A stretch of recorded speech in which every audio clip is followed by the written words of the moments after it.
Joran Andreas Petrus van der Sloot first entered the public consciousness in 2005 when he was implicated in one of the most notorious disappearances of the 21st century. American teenager Natalie Holloway vanished while on a high school graduation trip to the idyllic island of Aruba. Born in the Netherlands on August 6, 1987, Joran van der Sloot moved to Aruba, a paradise in the Caribbean, when he was just a boy.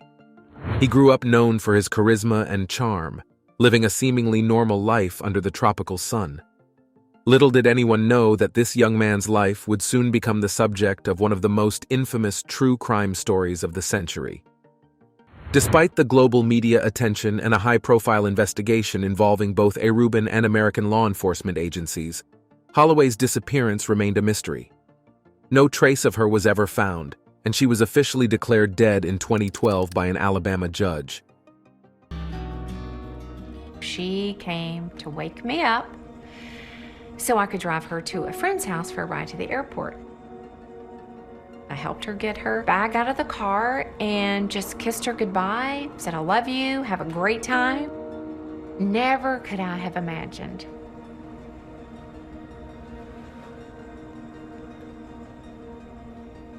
Case not only devastated Holloway's family, but also put the spotlight on van der Sloot, turning him into a notorious figure in the annals of true crime. But van der Sloot's criminal saga did not end there. In a chilling turn of events, 5 years after Holloway's disappearance, van der Sloot found himself in the middle of another murder investigation. This time, it was the brutal murder of Stephanie Flores, a 21-year-old Peruvian woman in the Peruvian capital, Lima. Van der Sloot met Flores in a Lima casino, and less than a day later, she was found dead in his hotel room. The brutal nature of Flores's murder and the eerie parallels to Holloway's disappearance sent shockwaves around the world. After a high-stakes international manhunt, van der Sloot was arrested and subsequently found guilty of Flores's murder. He was sentenced to 28 years in a Peruvian prison, a grim turn for a man whose name was already synonymous with one of the most haunting unsolved cases in recent history. Yet the long arm of justice has not finished with Joran van der Sloot. I think I've been portrayed unfairly. I think it's about time that people get to see the other side of the story. Are you ready to tell the truth? Yeah. Did you kill Natalie Holloway? No. Did you harm Natalie Holloway? No. And why should you be believed after all the lying that you've done in this situation? There's absolutely no reason to believe me. In a stunning development announced in May 2023, van der Sloot is set to be extradited from Peru to face additional criminal charges in the United States. These charges stem from a grim plot van der Sloot allegedly orchestrated in the wake of Holloway's disappearance. He is accused of extorting $25,000 from Beth Holloway, Natalie's mother, under the guise of providing information regarding the location of Natalie's body. According to prosecutors, Beth Holloway paid the money, but van der Sloot gave no information in return. All right, Joran, here's what I need. We've licensed this chip from you, and with some conversations.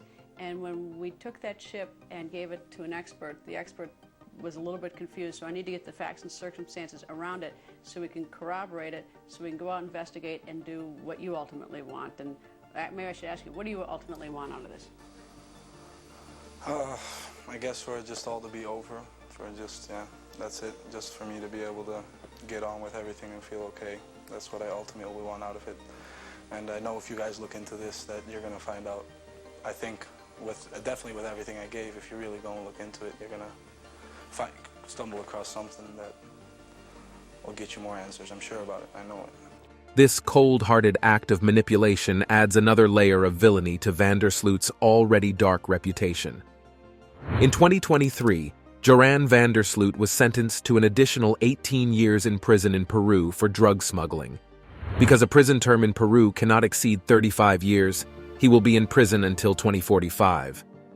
It was alleged that a fellow prisoner's relative helped him smuggle the drugs, which were hidden in shipments of sugar beets.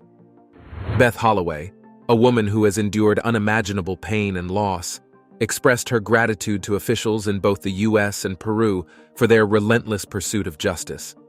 In a heartfelt statement, she said, It has been a very long and painful journey, but the persistence of many is going to pay off. Together, we are finally getting justice for Natalie.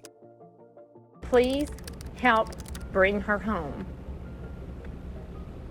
Thank you.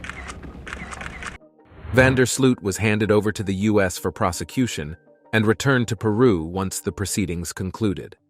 On May 29, 2023, the Dutchman's lawyer, Maximo Altez, mentioned that his client was being severely beaten in prison after an altercate with another inmate, and so he requested to be moved to a separate wing of the prison. According to the lawyer's words, "It is necessary to ensure that he is not a victim of violence, assaults, or any form of abuse by other inmates. It is essential to remember that all people, regardless of their background or crimes committed, they have the right to be treated with dignity and respect." Some officials from Interpol say that this alleged beating hasn't been confirmed yet, and they're skeptical until all the facts are known.